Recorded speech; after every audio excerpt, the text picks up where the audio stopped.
VC Wisdom Pod with Mathieu Bodin. He is VC builder, or should I say venture builder at Mach 49. Mach like the speed of light. I really love the name of this startup studio slash incubator-ish. We're going to talk about that today, which is one of my favorite topic, aka building a portfolio slash roster of potential startup, picking the right founders for your ideas, investing in them, injecting rocket fuel in the hopes that they can reach the moon. Matt and I shared somewhat of a common background. I mean, he started this startup meetup org in Lingnan University, which changed my life. You know, it was my student exchange trip. We might gonna talk a bit more about that topic, and we're also gonna talk about Louis Vuitton. So let's start with introducing yourself, Matt. Tell us a bit more about yourself. Tell us about Mach 9 and the brief but interesting career that you had so far. Yeah, it's been hectic for sure. And I think we also have that in common, a bit of chaos as well. So I'm Matt, I'm based right now in the Netherlands. We've been living in south of Amsterdam for about 3 years. We've moved because of COVID, but we used to live in Greater China. I've spent 4 years in Shanghai, 5 years in Hong Kong, 4 years in Beijing, always involved with the startup ecosystem, either founding some businesses, being first hires, but eventually enabling large companies figuring out how to innovate in China and now anywhere around the world. And back to the Louis Vuitton experience, as part of my studies, we had to do some internship and one in retail, at kind of a frontline retail job. And I thought to myself, why not picking an incredible French company to do it, so that I'm having a really good summer. And Louis Vuitton was a beautiful opportunity that I grabbed. It was just the beginning of my relationship with luxury. I eventually spent 2 years selling luxury watches in stores in Hong Kong. So there is also an interesting stream over there. We share that in common. The watch thing, just that mine weren't luxury ones, or I mean, I would sell them as luxury. So some of those would be like pure pieces of crap imported from Hong Kong, not from Hong Kong, from China, probably near Hong Kong, right? Probably in Shenzhen or Guangzhou. And the other ones were Invicta watch, which you probably know. Back in the days, they didn't had a lot of stores. They didn't have a presence in Montreal. What I would do is that I would buy the gold-plated one. And yeah, that was like 80 or $100, and I would sell it for 200, $300. As an 18-year-old, that was good cash, you know. Every time that I would go down my parents' condos to sell these watch, I would get this serotonin shot and this adrenaline, you know, because I'd end up with a little $300 in my hand when I would go up, and I'd be like, fuck yeah, did it another time. Okay, let's start with the Louis Vuitton. Basically, yeah, Louis Vuitton, epic company. I mean, yeah, they're trying to innovate nowadays, and France is kind of funny because it's kind of the Italians, you know, oh, look at my Ferrari, Lamborghini, and that luxury and wine and fancy stuff. But in the end, you know, when you look at the most valued companies in the stock exchange and what we humans value when we reach the top of the pyramid, it's luxury, right? It's this feeling that, oh, I have this and you don't, or it's this like beautiful piece of technology, this iPhone that's like, oh, it works perfectly. And in the case of iPhone, it's not true, but in the case of Louis Vuitton, it's like, oh, I have this purse that can last for 20 years, right? 30 years. And that is magnificent. So tell us about your experience there, and tell us about the presence of Bernard Arnault, which recently was the richest man in the world. Yeah, that's correct. Well, what's amazing working for Louis Vuitton as an intern is you get an onboarding. So you get to go to the headquarters, which is a beautiful building right in front of the Saint-Martin, where they had their recent showcase, actually, the one that Pharrell just created earlier this year. And they present you the craftsmanship and the house, the Louis Vuitton house. And it's an incredible set of values, of data points that you essentially can leverage to then create an incredible experiences for your clients. But when you then start working at the store, you're getting paired with somebody who's more expert than you, and they walk you through the dynamic of a Louis Vuitton store, which is incredible. Those are massive ships. First of all, Louis Vuitton would only sell at their own stores, right? And they get, as a result, the opportunity to really make your experience as a client incredible. And you get to understand, the merchandising, you get to understand where to get the right kind of pieces, and then obviously you get to serve the first customers, and that experience is also very interesting, because you get to see indeed the people who are successful professionally, economically, and you get to hear, how would they link a personal memory to a physical product, and that's great. And you get to do it in a really beautiful setting. And then once during the summer, we see all of the staff just getting quiet, and we see two big cars pulling in front of the store, and you see this giant Bernard Arnault entering the store on his own. The bodyguards are staying outside, and what's fascinating about the man, he has an incredibly cold set of eyes, like pair of eyes, and he's scanning the entire store as he's walking up the stairs, and you can see all of the staff just standing straight and hoping that nothing's been left unattended, because while he's overseeing so many stores, the one where you work is obviously an important one, and he's going to pay attention. And if you've messed up in one single place, he's going to make you that comment. But when it comes to the very, very big boss, it's obviously incredibly painful. And what's interesting is we also had a visit of his son, who also worked at the same store, and it was a very different dynamic. He was a friend of the employees, and he looked at the products in more details, was asking how the business was going, which is very different from the co-founder of LVMH, who's more curious about making sure the experience is absolutely seamless and consistent across the boutiques. Yeah, very cold man, as I have heard. In business, most of the time that is equal to dollar signs. And in that industry, I think this is what the clients appreciate, right? When they go in the store, it's an experience. It needs to feel like it needs to feel like perfection, needs to feel like heaven. Every detail, every piece of interaction needs to be some form of serotonin or some ease, It doesn't need to feel like work. And visually, like audio wise as well, what you hear from the person that is serving you. You don't want you want them to be to your level intellectually, but also, that if you're CEO of this big company, you want it to feel like your assistant, that's how you want the people at the store to feel like. And yeah, that the glimpse of mediocrity, I think, most folks, they kind of bark, and that affects the brand experience. What do you have to say about the LVMH group being number one, number one, being very high rated on the public stock exchange? Why do you think that is? Yeah, so first, I want to mention that I'm not a spokesperson for the LVMH group, and I'm no longer working for them, and I only interned there for a short while. I think what I've always admired is their systematic approach to nurturing creative talent and pairing that incredibly well with business minds.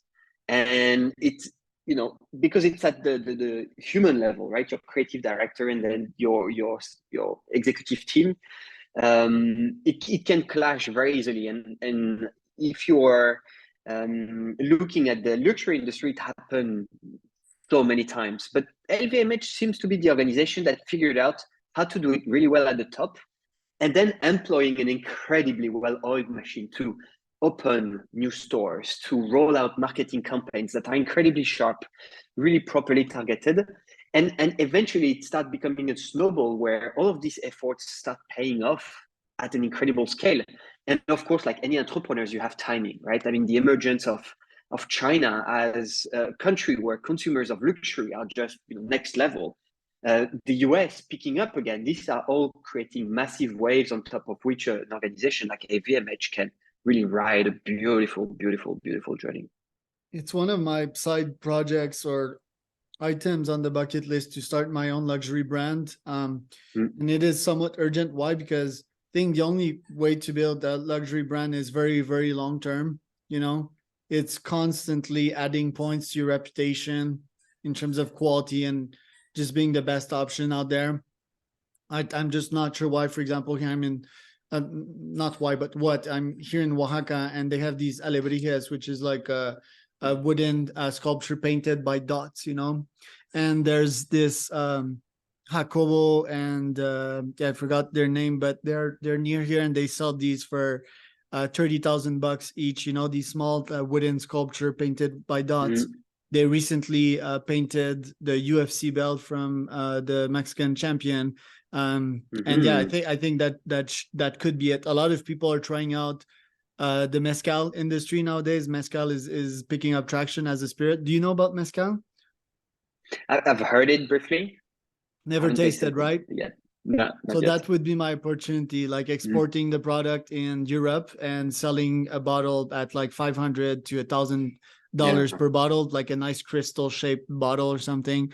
Um, that kind of closes the convo on luxury, because we're here to talk about mostly startups and you investing in them. But before we do, um, tell me about the Ling Yang stuff, because yeah, my life changed there. You know, it was at a time at which I was seeking to leave my parents' house. I think I was like 7 to 10 years ago. Began running in the mountains, hustling on my startups.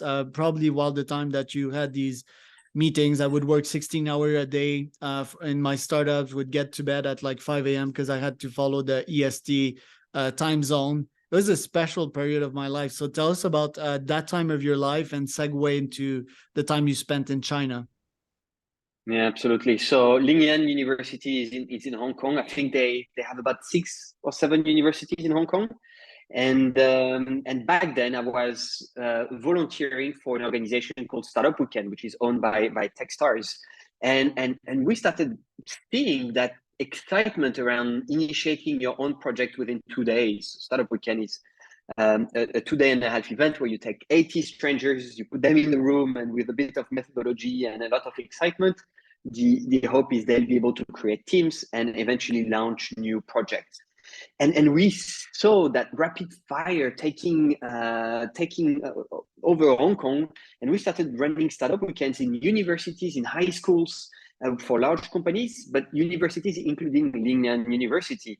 And you know, Nicolas, who was back then very much involved in nurturing and innovation kind of department at Lingnan University, brought the format, and I was involved with the rest of my team in enabling him, in supporting him, in making sure that we create as many entrepreneurs and cool startups as possible. And I think since then they've probably had about 5 to 10 startup weekends. So, you know, if you multiply by 80, it's an incredible number of people who had a chance at creating their own businesses. And that's what I like about startup weekend. You don't necessarily create unicorns, but as long as you show people that it's possible to just getting started, it feels like you've done kind of the part of your job, and you're meeting expectations. But back then in Hong Kong, we had an incredible number of startup weekend. We had really a thriving community, to the point where eventually I was able to go full time and support communities all over Greater China. So I went to mainland China places like Shenyang, Chengdu, and Ningbo, Suzhou, Shanghai, Beijing, and so more, but also Taiwan, Hong Kong, and Macau, where we had those blossoming communities of founders really needing help to meet co-founders, test an idea, and just knowing how to get started, which is always a fascinating journey to observe. Yeah, it's fascinating, the chemistry between multiple humans. I remember being part of these back in my days. The one I would go in Montreal were the product hunt one that I remember, which is interesting, right? Because Ryan Hoover is the super young guy. I think he started product hunt at like 18 or something like that. He's a kid, basically, he's my age. And that was like 10 years ago. And yeah, like feeding one another, right? That's the basics in startup. It's like energy and momentum between co-founders. Yeah. And yeah, I remember that chemistry, and I'd love to kind of reproduce that, but online and in a scalable way. But the question I have for you is, what's the difference between a French entrepreneur and a Chinese entrepreneur, let's say? That's a great question. So I started nurturing startup communities in Greater China, and the way we were doing it was, using methodologies that had come from Silicon Valley, the lean startup, customer development. And at some point, I became really curious with one thing, and it's the fact that people love to learn those American methodologies, but that's not what they use to create businesses in China. And I became really curious with this idea of how do you innovate the Chinese way? So I resigned from Techstars, which I had absolutely loved as an opportunity, but joined a Chinese company to really deeply figure out how do you create startups as a Chinese founder. And what I've started realizing is that while in the West, you would tend to really become a specialist of the pains, right, that you've noticed from your customers. You would then create a small group of co-founders, maybe 2, 3 top world experts in their fields. And you're going to go into a garage, you're going to hustle a prototype where you're still listening from your customers, and then you're going to try to grow. Well, a Chinese entrepreneur completely flips this on its head. A Chinese founder does not necessarily care where the idea comes from. And that's why there's still this idea of the Chinese founders possibly copy pasting other people's ideas, because in the Chinese spirit, it doesn't matter. What you want to do is absolutely grow, and grow as fast as you can. So rather than focusing on testing your first idea, you want to ask yourself, okay, how can I hire as many developers, raise as much money, open as many cities as I can in a short time period, so that as there will be more copycats blossoming everywhere, I'll be able to be big enough to be taken seriously. And eventually, when the market is going to structure itself, I'll be one of the few persons standing. So essentially, back to your question, I think a French or Western founder will try to be absolutely focused, laser focused on the pain, on their customers, and they will be relentless about that process of better understanding, and then they will eventually start building and growing. But the Chinese founder will look for an opportunity wherever it exists. Whenever they grab it, they're going to grow as fast as it can. And if they need to change the opportunity along the way, doesn't matter. They don't have an attachment whatsoever to what it is that they are building and growing. It's all about that journey of growing that matters in China to be successful.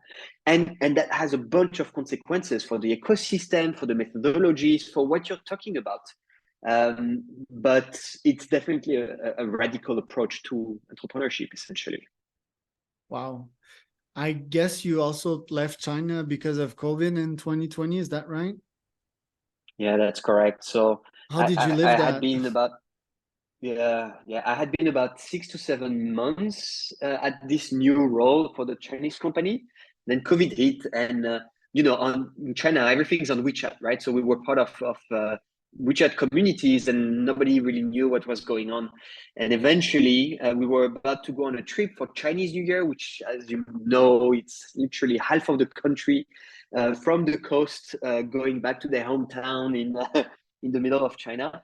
And we started understanding that COVID was all about spreading germs. So, being part of that massive flow of tourism in the country would be incredibly challenging, especially because our daughter was just born. She was 2.5 months old.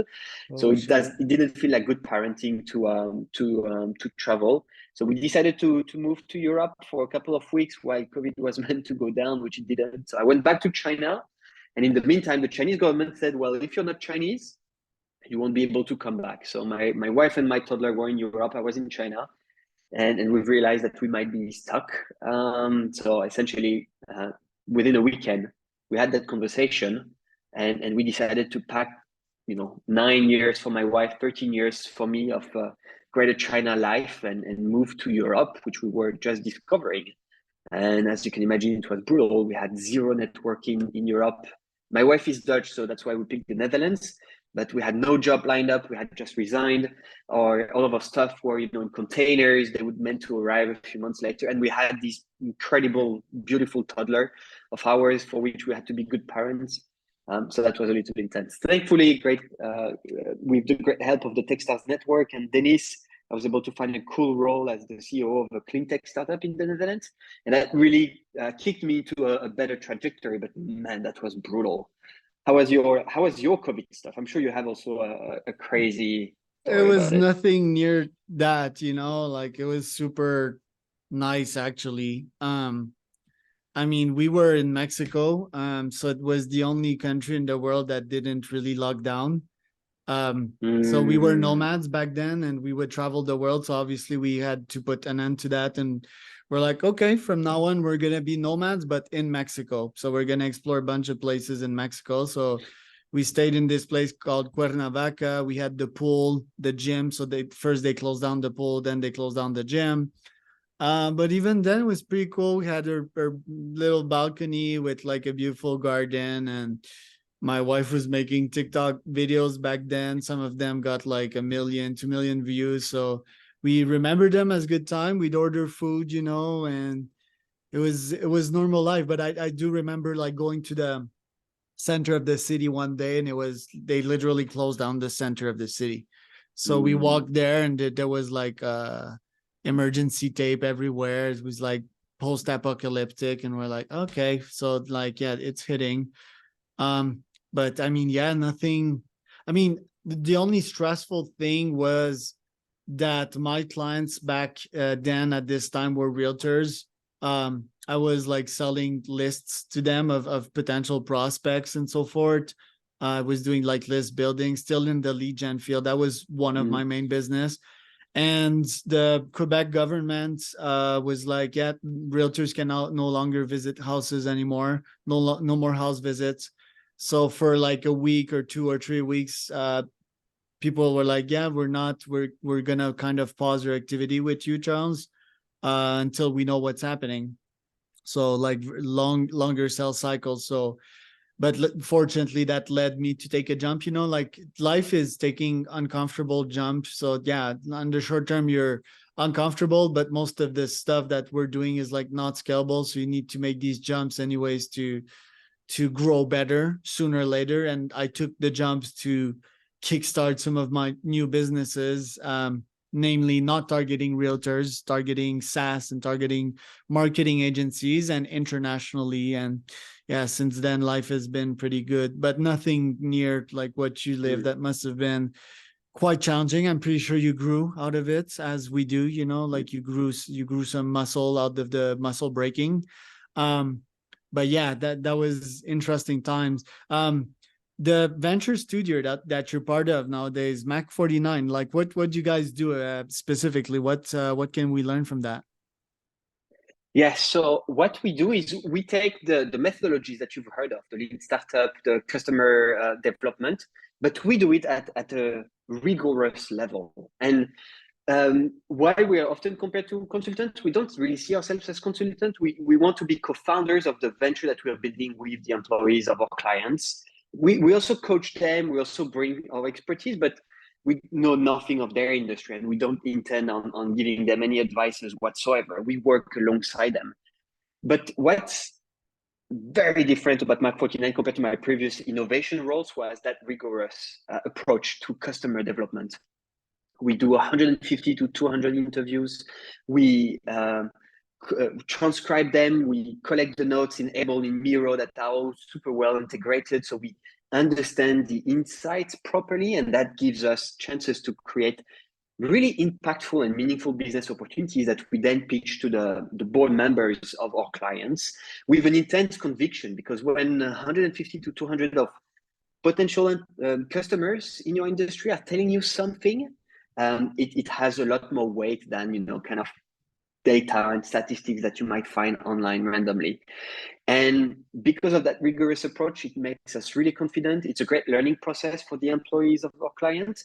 And again, the board members are fascinated with what we get to discover about their industry and the future of it.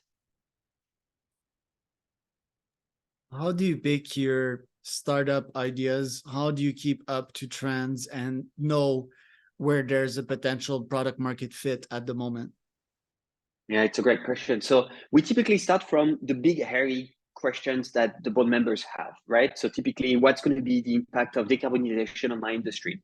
Or how do I tackle a new sales channel to sell my product? Or how do I use, for example, the metaverse and tourism, right? How would that look like for me?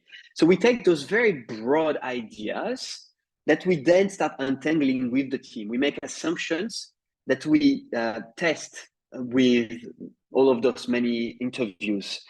And we first try to stay away from what the market knows. We really try to have a very neutral approach to things so that we make our own understanding, our own learning. And when, after about a month, right, we have a good understanding of what are the pains in the industry right now. And we match the pains with what we call the art of the possible. So all of the new technologies, all of what's going on in the industry, because after months, right, we have a way clearer understanding of what's happening in the industry and what might come next. And we match the art of the possible with the pain that we've heard, and you're typically able to figure out what's going to be the opportunity. But that comes through lots of conversations, sometimes heated conversations as well with the team, because we become incredibly passionate with what we've learned and what we want to solve. But there is not a magical recipe. It's really having been rigorous, putting things on the table, removing your biases, and being honest with yourself. But through that simple approach, I've really identified amazing opportunities for my clients, and that's what we do. And we're really enjoying that kind of breakthrough moment where you're like, you know what, damn, it's all making sense finally. But it's a 3 month process. So we also have massive milestones and deadlines that we got to hit. That keeps us also honest as well. So you know, big time clock above our heads, and it makes sure that if we can't deliver a great opportunity, then better shut down the thing entirely, which has happened sometimes. Once you have your product market fit hypothesis, how do you make sure that there's the right product market founder fit? And then once you have that magic happen, if your hypothesis proves to be wrong about that startup idea, that pain point, how do you make sure that this founder pivots until either death or product market fit? Yeah. So because we've documented all of our learnings and most of our decisions, we are easily able to go back the threads up. You know, the challenge with, you know, with my previous startups, you do those customer interviews, but you don't really document very well. You get caught on one or two ideas, and essentially when you realize that you need to pivot, it's almost too late. You forgot what you had captured. But because we have everything in Airtable, everything in Miro, if we are hitting a wall, we're able to go back the threads essentially and reconsider, okay, did we actually make that prioritization the right way? So we never close doors really. But it means allowing ourselves to keep on experimenting, which again is not easy in the context of large companies. And that's also go back to the founder slash market fit. When you work with large companies, there is a bit of politics that is unavoidable. And that's where I'm being supported by VCs, by multi-times exited founders who talk directly to the boards of our clients. And they provide incredibly helpful air coverage, essentially. And they are having conversations with the mothership saying, well, you know what, your founder is not the right fit. We need to find a new one. Or, you know what, we need to do one more experimentation. We know it's painful. We know we're not hitting on milestones, but we have no choice. Or the worst, but equally important, you know what, this is a dud. Let's shoot it behind the barn. And that happens. And again, fortunately, it's not always my role. I get to have some more senior people who get to break the news. But you have to be relentless, rigorous, and document this. Otherwise, when you're hitting a wall, you're starting to freak out because, oh my God, how did we land there? You know, oh my God, I'm losing ideas. I don't know where to go. Yeah, no, it's fine. You've done 200 interviews, man. Just, you know, go back, and you're going to figure out another potential opportunity worth exploring again. So, you know, the small bet thing, essentially. Well, dude, you finished that with a bang. So I'm going to steal that expression from now on, like the shooting behind the barn. That's funny. You take the horse to the stables, you take him to drink water, and sometimes, unfortunately, you take it behind the barn. Thanks for that, Matt. It's been an entertaining and educating podcast. Where can people find out more about you? I'm on LinkedIn. If you type Mathieu Bodin, which is not an easy name, MATTHIEUBODIN, I'll just say that you heard me on the podcast, and I'll gladly connect with you and start a chat if you want to.